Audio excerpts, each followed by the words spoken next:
Hey friends, welcome back. Today's video, we will be going over all of the fall book releases that I think should be on your radar. These videos are always super fun to do for you guys because it's so exciting to do the research and see what books are coming out, which ones I want to be on my radar. And at my core, I'm such a seasonal person. I love mood reading for whatever season I'm in, which is why I started doing these seasonal release videos. So let's talk about fall. I am so excited for the autumnal season. You don't even understand. So we're talking about 3 months of releases in this video. We're gonna be talking about September, October, and November. And we're gonna jump right into September because it is debatably the month that I'm most excited about in terms of new releases. No, just kidding. November as well. Wow. Okay. But September. On the 3rd, Blue Sisters by Coco Mellers comes out. She is the author of Cleopatra and Frankenstein, which I absolutely loved. Also, did you notice my little ghosties? I love them so much. I've had them since last year and I forgot about them last year. Did I even have my bookshelves last year? I think I did. Regardless, I've had them for a while and I'm so excited to debut them. Anyways, we're talking about Blue Sisters. This one's quick blurb says, 3 estranged siblings return to their family home in New York after their beloved sister's death in this unforgettable story of grief, hope, and the complexities of family. The thing I loved most about her writing in Cleopatra and Frankenstein was she was very unflinching in the faults of her characters. She didn't shy away from literally anything. We got every single aspect of her characters, the good, the bad, the ugly, and that made it so raw and real. And I'm really excited to see her writing about a familial sort of story. So I'm really excited about it. That one comes out on September 3rd. Next, I just am unhealthily obsessed with this cover. I don't know a single thing about it, but it's Sally Rooney's new book, which is Intermezzo. Look at this cover. I love it. An exquisitely moving story about grief, love, and family, but especially love from the global phenomenon Sally Rooney. I've literally read one book by her, but how could I see this cover and not be stoked about it? But let's figure out what it's about together, okay? Aside from the fact that they are brothers, Peter and Ivan Kubik seem to have little in common. Peter is a Dublin lawyer in his 30s, successful, competent, and apparently inaccessible. But in the wake of their father's death, he's medicating himself to sleep and struggling to manage his relationships with 2 very different women. His enduring first love, Sylvia, and Naomi, a college student for whom life is one long joke. Uh-oh. Ivan is a 22-year-old competitive chess player. He has always seen himself as socially awkward, a loner, and the antithesis of his glib elder brother. Now, in the early weeks of his bereavement, Ivan meets Margaret, an older woman emerging from her own turbulent past, and their lives become rapidly and intensely intertwined. It sounds like the perfect dynamics that Sally Rooney wrote really well in Normal People. Even though I have my problems with Normal People, I can tell from that book that she writes interrelations and singular characters just really well. I think she has a really good grasp on how to write unlikable characters, and the inner dialogues that I remember reading I really loved. So I'm excited. I'm excited about this. It comes out on September 24th. Next, I'm so excited. Wow, I literally love doing these videos. It's so exciting.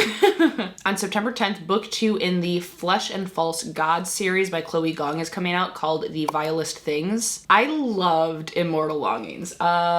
It's up here. First book is Immortal Longings, and I know this book has actually been kind of divisive, but I'm obsessed with it. I think it was really well done. It's basically a fantasy dystopian in a way, because our characters live in this world or city that every year there's a Hunger Games type situation where people join this battle to the death and the winner will get a big sum of money from the king in whatever. The magic system is that people can body jump and utilize other bodies in order to win or get what they want, sort of thing. And there were some really solid plot twists in here. I seriously love it so much. This will be on my most surprising of the year for sure, because I haven't stopped thinking about it. The second book is coming out on September 10th. It is a trilogy, so I think the third book is actually, not coming out until spring 2026. Yikes. That's a bummer. Plenty of time to read both of them.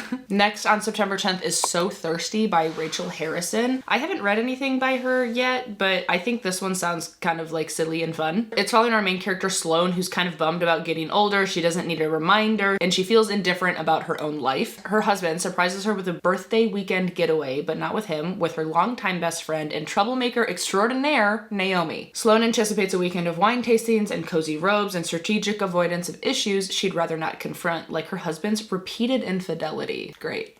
But when they arrive at their rental cottage, it becomes clear Naomi has something else in mind. She wants Sloane to stop letting things happen to her, for Sloane to really live. So Naomi orchestrates a wild night out with a group of mysterious strangers, only for it to take a horrifying turn that changes Sloane's and Naomi's lives literally forever. Ooh. The friends are forced to come to terms with some pretty eternal consequences in this bloody, seductive novel about how it's never too late to find satisfaction, even though it might taste different than expected. That sounds like vampire. Yes, vampire. It says dysfunctionally adorable and terrifying vampire hijinks meets the complexities of female friendship and aging. I love that. I think it sounds really fun. Next is another vampire book coming out on September 10th is Lucy Undying by Kiersten White. This cover is wild and I love it. It's sort of like a Dracula retelling in a way. I don't know if retelling is the right word, but it says a vampire escapes the thrall of Dracula and embarks on her own search for self-discovery and true love in this epic and seductive gothic fantasy. I love the wolves in her hair. Big fan. Then on September 17th, Richard Osman comes out with We Solve Murders and I'm so excited. He's the author of Thursday Murder Club and I just adore that book. I'm continuing the series really soon and we're following our two main characters, Steve and Amy. Steve is enjoying retired life. He still does the odd bit of investigation work, but he prefers his familiar routines. The pub quiz, his favorite bench, his cat waiting for him at home. Me too. His days of adventure are over. Adrenaline is daughter-in-law Amy's job now. Now, Amy is our other main character. She thinks adrenaline is good for the soul. Working in private security, every day is dangerous. She's currently on a remote island protecting? She protects, she attack, she definitely deserves a snack. We say that about Avi all the time. Anyways, she's protecting a mega best-selling author, Rosie D'Antonio, until a dead body and a bag of money mean trouble in paradise. So she sends an SOS to the only person she trusts. As a thrilling race around the world begins, can Amy and Steve outrun and outsmart a killer? I just know I love his writing, and I think I'll eat this up. Then we have Fear the Flames by Olivia Rose Darling coming out on September 17th. I know she has had this book out. It's been independently published, but it got picked up by Penguin Random House, which is very exciting for her. This is the first in a series, I believe, and I've been told that it is similar to Fourth Wing, but better, which is really high praise. Depending on who you are, it's really high praise. As a child, Elowyn, which is crazy because Elowyn is a main character in the book that I have been drafting. That's crazy. As a child, Elowyn Atara was ripped away from her dragons and imprisoned by her father, King Garrick of Emerith. That's hard to say. Years later, Elowyn is now a woman determined to free her dragons. Having established a secret kingdom of her own called Aestilion, she's ready to do what's necessary to save her people and seek vengeance, even if that means having to align herself with the commander of Veraveth, Caden Veles. Wow, I can't say anything. The most feared and dangerous man in all kingdoms of Reverin. Caden is ruthless, lethal, secretive, promising to help Elowyn if she will stand with him and all of Averith in the pending war against Emerith. Wow, there's a lot of words in the synopsis. Basically, those two, Elowyn and Caden, are enemies to lovers, is what it seems to be. The world tries to keep them apart, but the pull becomes impossible to resist. They work together with their crew over clandestine schemes, and the threat of war looms, making the imminent heist to free her dragons their most dangerous adventure yet. But for Elowyn, her vengeance is a promise signed in blood, and she'll stop at nothing to see that promise through. We're getting dragons. We're getting enemies to lovers. We're getting a heist. What more could I personally want? Actually nothing. Next is Alexis Henderson's next book, which is An Academy for Liars. Alexis Henderson wrote The Year of the Witching and The House of Hunger, and I loved The Year of the Witching. I didn't really love House of Hunger, but regardless, I'm excited to read from her again because I do like her writing. Looks like it might be like a dark academia as well. Lennon, that's my family cat's name.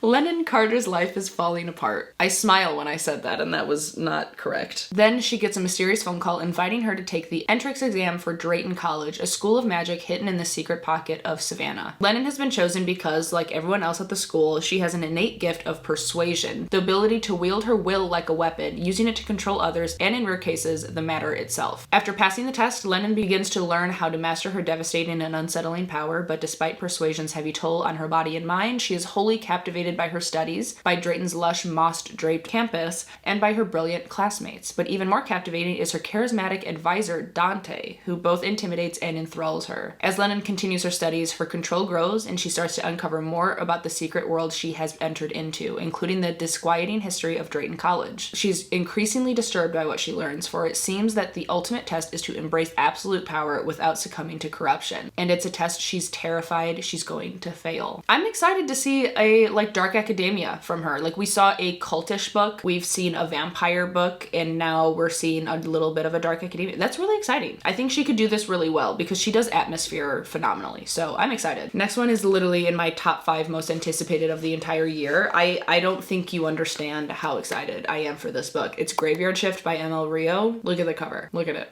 Oh my god. Okay, it says every night in the college's ancient cemetery, 5 people cross paths as they work the late night shift. A bartender, a rideshare driver, a hotel receptionist, the steward of the derelict church that looms over them, and the editor-in-chief of the college paper, always in search of a story. One dark October evening in the defunct churchyard, they find a hole that wasn't there before. A fresh open grave where no grave should be, but who dug it and for whom? Before they go their separate ways, the grave digger returns. As they trail him throughout the night, they realize he may be the key to a string of strange happenings around town that have made headlines for the last few weeks, and that they may be closer to the mystery than they thought. Hell yeah. Yeah, I'm excited. Man, I loved If We Were Villains, which is the other book that I've read by this author, and I loved it. 5 stars. So I'm stoked. I'm very excited. This next one sounds super strange, and I haven't read A.S. King in a while. Dig by A.S. King was one of the books that I like read in one of my first reading vlogs ever on my channel. So A.S. King, regardless, has a special place in my heart because I loved that book. This new one is Pick the Lock. And again, it sounds weird. It says Jane Vandermaker Cook would like her mother back. As Jane's mother tours the world to support the family, Jane lives and goes to school in a Victorian mansion with her younger brother and their mendacious father, who confines Jane's mother to a system of pneumatic tubes whenever she's at home. And then there's weirdly ever-present Aunt Finch, Milorad the gardener, and his rat Brutus. For Jane, this all seems normal until she suddenly gains access to the files for a lifetime of security camera videos. Her lifetime. It says A.S. King's latest surrealist masterpiece follows Jane's bizarre and brilliant journey to reconnect with her mother by breaking out of her shell and composing a punk opera. Excuse me? Oh, it's a novel about a girl intent on picking the lock of her toxic family. Man, I love being alive. Okay, this last one. Oh wait, A.S. King, that one, Pick the Lock, was September 24th, in case I didn't say, I don't know. This one on September 3rd. It's so adorable. It's called We'll Prescribe You a Cat by Sue Ishida. It's basically following people who go to this clinic and the prescription for like unhappiness or like anything is a cat. You get prescribed a cat, and we're following people with their cats. As the clinic's patients navigate their inner turmoil and seek resolution, their feline companions lead them toward healing, self-discovery, and newfound hope. So adorable. I love the cover a lot. I haven't seen this anywhere, but I had to say it. I had to bring it up. Look at it. But let's move on to October. Okay, the cover of this first one is so adorable. It's Fang Fiction by Kate Stayman London. This is the author of One to Watch. So this is like a fantasy romance that obviously is vampires as well. So I actually haven't read this synopsis before. I literally just saw the cover and said, yes, absolutely. This one is following Tess Rosenblum. She is no stranger to the dark. An assault survivor and grad student dropout, she spends her nights managing a chic Brooklyn hotel and her days curled up with her favorite vampire novels, Blood Feud. Tess even dabbles in online conspiracies that Blood Feud is real. It's fun to hunt for clues, but deep down, Tess doesn't believe vampires actually exist, until one walks through her door. It turns out Blood Feud is real, and the sexy villain of the novels is trapped. Eager to escape her life, Tess agrees to help rescue him, and soon she's in a fantasia of lavish places and enchanted forests, on a secret island where the sun never shines, and she's surrounded by deadly vampires. And against her better judgment, she's falling in love with one of them. And unbeknownst to Tess, her estranged best friend is having a sapphic affair with a beautiful vampire of her own back in New York. Okay, I love this. Visiting the world of your favorite story is any fan's dream, but will Tess be able to outrun the demons of her past and vampires of her present before it becomes a nightmare? Said it's a darkly glorious rom-com. And I think I get that. Like, it sounds a little bit ridiculous, you know, like it's gonna be just like a fun romp of a time. So that's on October 1st. Then we have Air by Sabaa Tahir, which is book 1 in the Air duology. I actually have an arc of this and I should get to it immediately. I've heard nothing but great things about it. It says, an orphan, an outcast, a prince, and a killer who will bring an entire empire to its knees. Growing up in the Kajari slums, Ais has seen her share of suffering. An old tragedy tragedy fuels her need for vengeance, but it is the love of her people that propels her, until one hot-headed mistake lands her in an inescapable prison where the embers of her wrath ignite. Banished from her people for an unforgivable crime, Saoirse is a down-on-her-luck tracker who uses magic to trace her marks. Destitute, she agrees to hunt down a killer who has murdered children across the Martial Empire. All she has to do is carry out the job and get paid, but when a chance encounter leads to an unexpected attraction, Saoirse learns her mission might cost her far more than she's willing to give up. Then we have Quill, who is the crown prince of the Empire and nephew of the venerated Empress, but he's loath. What is that? But he is loath? I have only ever seen the word loath as like loathing, but apparently this makes sense. Loath means reluctant. Okay. But he's loath to take the throne when his aunt steps down. I've never seen that before in my life. You learn something new every day. As the son of the reviled emperor, he, better than anyone, understands that power corrupts. When a vicious new enemy threatens the survival of the empire, Quill must ask himself if he can rise above his tragic lineage and be the heir his people need. I love Sabaa Tahir. I think she's a phenomenal writer. I think she's a phenomenal person, and I am so excited to start this new duology. I mean, it's stunning. Next, we have The City in Glass by Ning Vo, which is coming out on October 1st. It's a standalone, and it says, a demon, an angel, a city that burns at the heart of the world. The demon Vitrine, immortal, powerful, and capricious, loves the dazzling city of Azrael. She has mothered, married, and maddened the city and its people for generations and built it into a place of joy and desire, revelry, and riot. And then the angels come and the city falls. Vitrine is left with nothing but memories and a book containing the names of those she has lost, and an angel now bound by her mad, grief-stricken curse to haunt the city he burned. She mourns her dead and rages against the angel she longs to destroy. Made to be each other's devastation, angel and demon are destined for eternal battle. Instead, they find themselves locked in a devouring fascination that will change them both forever. Together, they unearth the past of the lost city and begin to shape its future, but when war threatens Azrael and everything they have built, Vitrine and her angel must decide whether they will let the city fall again. Interesting. It's both a brilliantly constructed history and epic love story of death and resurrection, memory and transformation, redemption, and desire strong enough to burn a world to ashes and build it anew. That's super exciting, and I love that it's 224 pages, so it's still relatively short, but Ning Vo's books typically, at least in the Singing Hills cycle, are very short. So I'm excited to read a little bit of a chunkier book from them because her writing is very unique, and I'm excited about it. Then we have Strange Beasts by Susan J. Morris coming out on October 15th. This is it's a gothic tale, part historical fantasy, part puzzle box mystery. The worlds of Dracula and Sherlock Holmes collide in this thrilling exploration of feminine power. What else do you want? Literally, what else do you want? That sounds so great. I love the cover as well. At the dawn of the 20th century in Paris, Samantha Harker, daughter of Dracula's killer, works as a researcher for the Royal Society for the Study of Abnormal Phenomena. But no one realizes how abnormal she is. Sam is a channel into the minds of monsters, a power that can help her solve the gruesome deaths plaguing turn-of-the-century Paris or have her thrown into an asylum. Interesting. Sam finds herself assigned to a case with Dr. Helena Moriarty, daughter of the criminal mastermind and famed nemesis of Sherlock Holmes, and a notorious detective whom no one wants to work with on account of her previous partner's mysterious murders.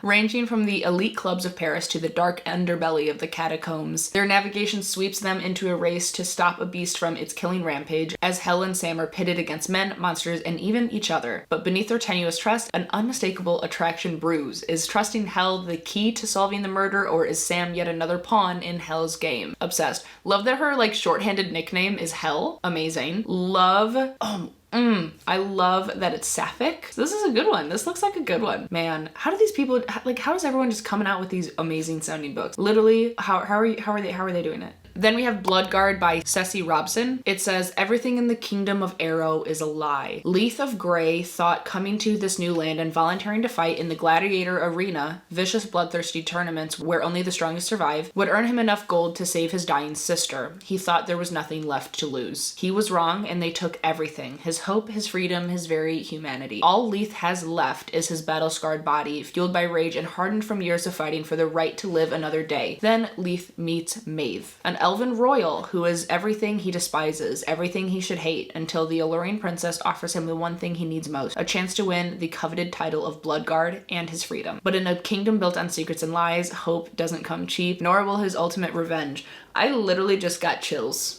That sounds really awesome. I've seen this on a couple people's anticipated releases of the year, and I was like, sure, the cover's really pretty, but that also sounds really good. That comes out on October 22nd. Aw, that's my wedding anniversary.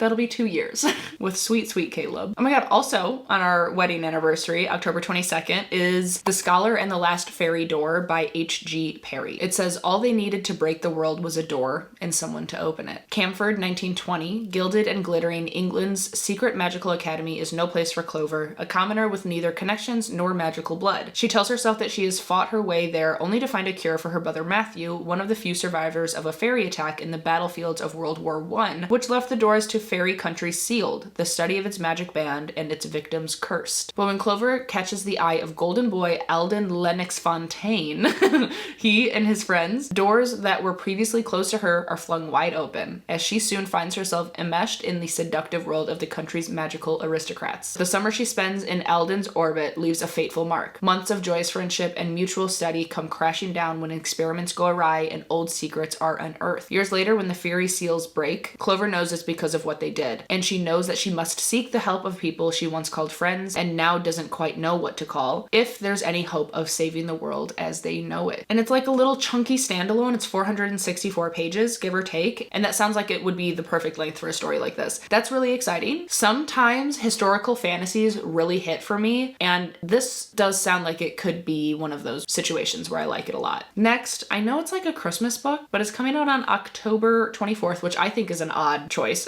but I have to mention it because I've read the other 2 books in this series. This is the 3rd Ernest Cunningham book, so it's Everyone This Christmas Has a Secret by Benjamin Stevenson, and I love the writing. I think he's so fun. My name is Ernest Cunningham. I used to be a fan of reading Golden Age murder mysteries until I found myself with a haphazard career getting stuck in the middle of real life ones. I'd hoped this Christmas that any self-respecting murderer would kick their feet up and take it easy over the holidays, and I was wrong. So here I am backstage at the show of a world-famous magician, Rylee Blaze, whose benefactor has just been murdered. My suspects are all professional tricksters, masters of the art of misdirection. The magician, the assistant, the executive, the hypnotist, the identical twin, the counselor, and the tech. My clues are even more abstract. A suspect covered in blood, without a memory of how it got there, a murder committed without setting foot inside the room of where it happens, and an advent calendar, because, you know, it's Christmas.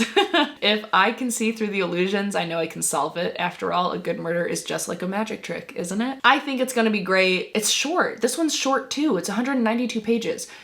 Because that was my problem with the second book. So the first one is everyone in my family has killed someone, and then the second one is everyone on this train is a suspect, and everyone in my family is like in my top 10 of the year. Absolutely phenomenal. One of my favorite reading experiences to date. The train one I thought was good, but it did feel a little bit short. Like there could have been a little bit more like stewing in the mystery. So the fact that this is under 200 pages makes me a little bit worried that that might happen again. I'm still gonna read it because it sounds hilarious. I love his writing. I think it could still be a good time. But yeah, I will have tentatively high hopes. I love this cover. This one is the Woodsmoke Women's Book of Spells by Rachel Greenlaw. This synopsis is very long. Okay, I found a review that has like a little paragraph of what it could be about.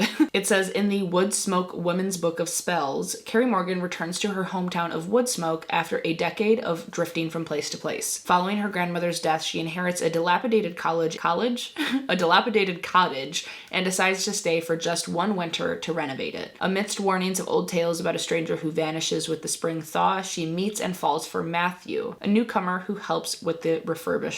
The same reviewer says that the story is set in autumn and winter, and it's definitely perfect for reading in either of those seasons. It's spooky and melancholy to start with, and then full of tension as you find out more about why Carrie originally left Woodsmoke. The snippets from the Morgan Compendium that precede each chapter added depth and intrigue to the unfolding story, making each chapter even more compelling. That's phenomenal, and thank you, Faye Heaton, for this review because you saved me. I didn't feel like reading the whole synopsis. I think it sounds really cute. Okay, let's go to November. My birthday month, and I'm really excited because Lost and Lassoed by Lila Sage comes out on November 5th. This is book 3 in the Rebel Blue Ranch series, and we are following Teddy and Gus. I am obsessed. Teddy Anderson doesn't have a plan. She's never needed one before. She's always been more of a go with the flow type girl, but for some reason the flow doesn't seem to be going her way this time. Her favorite vintage suede jacket has a hole in it, her sewing machine is broken, and her best friend just got engaged. Suddenly everything feels like it's starting to change. Teddy is used to being a leader, but now she feels like she's getting left behind, wondering if life in the small town she loves is enough for her anymore. Then there's Gus Ryder, who has a lot on his plate. He doesn't know what's harder, taking care of his family's 8,000 acre ranch or parenting his spunky spunky 6-year-old daughter who is staying with him for the summer. Gus has always been the dependable one, but when his workload starts to overwhelm him, he has to admit that he can't manage everything on his own and he needs help. His little sister's best friend, the woman he can't stand, is not the one who he had in mind. But when no one else can step in, Teddy's the only option he's got, and Teddy decides to use the summer to try to figure out what she wants out of life. Gus, on the other hand, starts to worry that he'll never find what he needs. Tempers flare, tensions build, and for the first time ever, Gus and Teddy start to see each other in a different light. As new feelings start to simmer below the surface, they must decide whether they should act on them. Can they keep things cool, or will both of them get burned? I'm obsessed. Their tension in the first 2 books in this series is everything. Like, I as well as I think everyone who's reading this series, have been hoping that one of the books would have them. I think it was obvious that we were going to get a Teddy and Gus book, but to have it actually coming out is just a joy. It is a joy. I would recommend reading the other 2 books in the series before this one, which is Done and Dusted and Swift and Saddled, because even though they're romance books, you still get overlap, and it is, from what it seems to be, like a chronological thing. But yeah, Lost and Lassoed, my dudes, is coming out on November 5th. Buckle up. This next one sounds so freaking cute, which is also coming out on November 5th, and it is The Teller of Small Fortunes by Julie Leong. Look at this little, like, cozy, whimsical cover, please. It says, Tao is an immigrant fortune teller. Traveling between villages with just her trusty mule for company, she only tells small fortunes. Whether it will hail next week, which boy the barmaid will kiss, which cow will calve. She knows from bitter experience that big fortunes come with big consequences. Even if it's a lonely life, it's better than the one she's left behind. But a small fortune unexpectedly becomes something more when a semi-reformed thief and a ex-mercenary recruit her into the desperate search of her lost child. Soon they're joined by a baker with a need for adventure, K-N-E-A-D, a need for adventure, and of course a slightly magical cat. Tao starts down a new path with companions as big-hearted as her fortunes are small. But as she lowers her walls, the shadows of her past close in, and she'll have to decide whether to risk everything to preserve the family she never thought she could have. Wow, adorable. I haven't heard anyone talking about this, and I don't know, it sounds so cute. I love a cozy. Okay, then, guys, hold on. On November 19th, the day after my birthday, book 3 in the Crowns of Nyaxia world comes out. And I have an arc for it, and I could cry every time I look at it. It is The Songbird and the Heart of Stone by Carissa Broadbent. It's crazy. Very exciting. This is Misha's book. So the first 2 books in the duet, Serpent and the Wings of Night and Ashes and the Star-Cursed King, those follow a different set of characters and like the death battle competition that goes on. I'm pointing up here because my books are up there. But that's what happens in those 2 books. This one, we're following a new character, same world, and I love Mish. And I have not yet read the synopsis. So let's do it. Let's read the synopsis. Mish lost everything when she was forcibly turned into a vampire. Her home, her humanity, and most devastatingly of all, the love of the sun god whom she had devoted her life. Now, sentenced to death for murdering the vampire prince who turned her, redemption feels impossible. But when Misha is saved by Asar, the bastard prince of the House of Shadow with a past as brutal as his scars, she's forced into a mission worse than execution, a journey to the underworld to resurrect the god of death himself. Yet, Misha's punishment may be the key to her salvation. In a secret meeting, her sun god commands her to help Asar in his mission, only to betray him by killing the god of death. Mish and Asar must travel the treacherous path of the underworld, facing trials, beasts, and the vengeful ghosts of their pasts. Yet most dangerous of all is the alluring call of darkness and her forbidden attraction to Asar, a burgeoning bond that risks invoking the wrath of gods. As her betrayal looms, the underworld closes in and angry gods are growing restless. Mish will be forced to choose between the redemption of the sun or the damnation of the darkness. I am so excited. If you can't tell, this is a romantasy series, and I wonder if there will be another book after this, or if this is Misha's only book. Let me see if I could figure it out. I think it's another duet from my rigorous research that just happened. I think that we will get another book after this one that is following the same situation, similar to the first duet. So that makes sense, and I'm really excited about it. Next, we have The Courting of Bristol Keats by Mary E. Pearson, coming out on November 12th. It is a thrilling romantic fantasy full of dangerous fae, dark secrets, and an addictive romance. After losing both of their parents, Bristol Keats and her sisters struggle to stay afloat in their small, quiet town of Bowes Keep. When Bristol begins to receive letters from an aunt she's never heard of, who promises she can help, she reluctantly agrees to meet and discovers that everything she thought she knew about her family is a lie. Even her father might still be alive, not killed, but kidnapped by terrifying creatures to a whole other realm, the one he is from. Imagine getting that call. Desperate to save her father and find the truth, Bristol journeys to a land of gods and fae and monsters. Pulled into a dangerous world of magic and intrigue, she makes a deadly bargain with the fae king, Tygan. But what she doesn't know is that he's the one who drove her parents to live a life on the run, and he is just as determined as she is to find her father, dead or alive. Yikes. That sounds awesome. Oh, and this is book 1 in a series. Okay, be aware. Then we have We Shall Be Monsters by Alyssa Wees, coming out on November 12th. Gemma Quesada lives with her mother in an isolated antique shop in Michigan.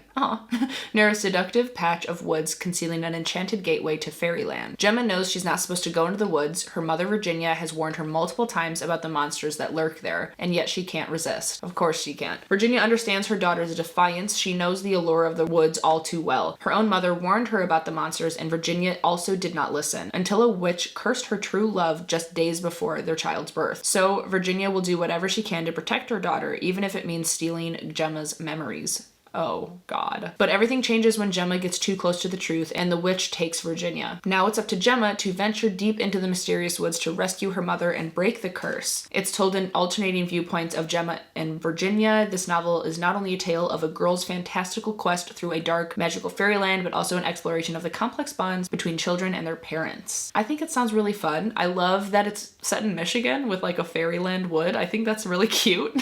And also the cover's beautiful. Cool. Oh, also someone said in a review that it felt like a fever dream. It was a dark gothic fairy tale with light, whimsical, and intangible while also being heavy, sad, and real. I was contemplating putting it on this list, and then I read that review and I was like, oh yeah, we can be excited about it. This next one is the first in a new series as well. It's called Sanja Consumed by Gail Simone. The gutsy, wild, tortured free spirit forged in pain yet afraid of life or death, Red Sanja, the famous fiery she-devil and barbarian of Hyrcania, has never concerned herself with the consequences of her actions. She's taken what she's wanted, from treasure to drink to the companionship of bedfellows. She's fought who deserved it and sometimes those who didn't, and she's never looked back. But when rumors start bubbling up from her homeland, rumors of unknown horrors emerging from the ground and pulling their unsuspecting victims to their deaths, and a strange voice begins whispering to her in her sleep, she realizes she may have to return to the country that abandoned her, and finally do the only thing that's ever scared her, confront her past. I don't know what it is, but there's something about a main character having to go back to the place that they grew up, the place that they've been avoiding their entire life. There's something about that trope. I don't know if that is a trope, but that situation, I love it. I think that it just adds like another layer of intrigue, that it's like, why did they leave? Why are they going back? Like, what's going on? All of these things, you know? I think it sounds awesome. It's coming out on November 19th. And that's actually it. That's all the books that I had on my list. A lot of really good ones. Again, I'm sure that there are more that I'm missing. And if there are any that you're really excited about, please leave that down in the comments so that other people can latch on and to know the knowledge as well. But also let me know what books you are most excited about, if you found any new books from the ones I just mentioned. But if you don't know what to say, then leave me the ghost emoji down below in the comments. And while you're down there, please do subscribe and like the video. I always appreciate your support. And of course, be kind to one another and happy reading. Bye.